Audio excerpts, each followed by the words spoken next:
So guys, nandito tayo ngayon sa Cavite. So, i-open na natin yung bahay nating bago. Let's go. Ito yung bahay namin. Yung bago. Yun. So, hindi pa siya tapos. Kasi parang ano pa lang siya. Half ano. So, ayusin pa talaga. Yun, wala pa mga ilaw. Pero may mga ano na, may mga saksakan. Yan, naka-ready na yan na. Tapos ito yung lababo. Lababo, wala pang ano dito.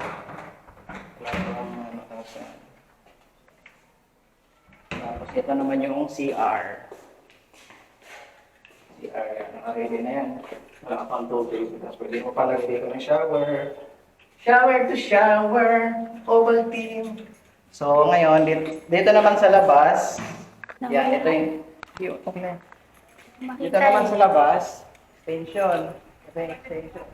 Dito ang kalahati na to, yan, dito sa amin ba to? Kalahati.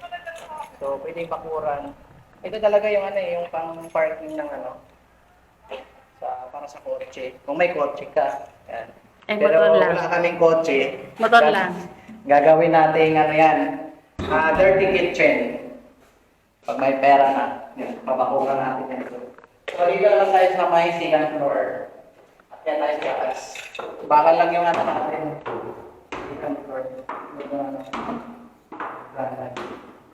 So ito guys, pwede ang gagawin ito, yan, wala pang Ceiling. wala pang ano, minsan dito, ano pa bang paggawa niyan. Ito, naka-rated na rin yung ano, lagay ng aircon. Pero hindi na to kailangan kasi di ba yung tawag na, yung tagay sa atin. Split type. O yung split type. Siguro parang lang yan. Sa gitna na lang. Naka-sliding door din yung mga bintana lahat. Yan. Hindi din pala umakyat dito, no? So, dito ang gagawin, dalawang kwarto. No? Dalawang kwarto. Yan, naka-ready na rin yung mga saksakan. Yan, saksakan na aircon. Saksakan. So, dito na yan. Ito yung mga switch.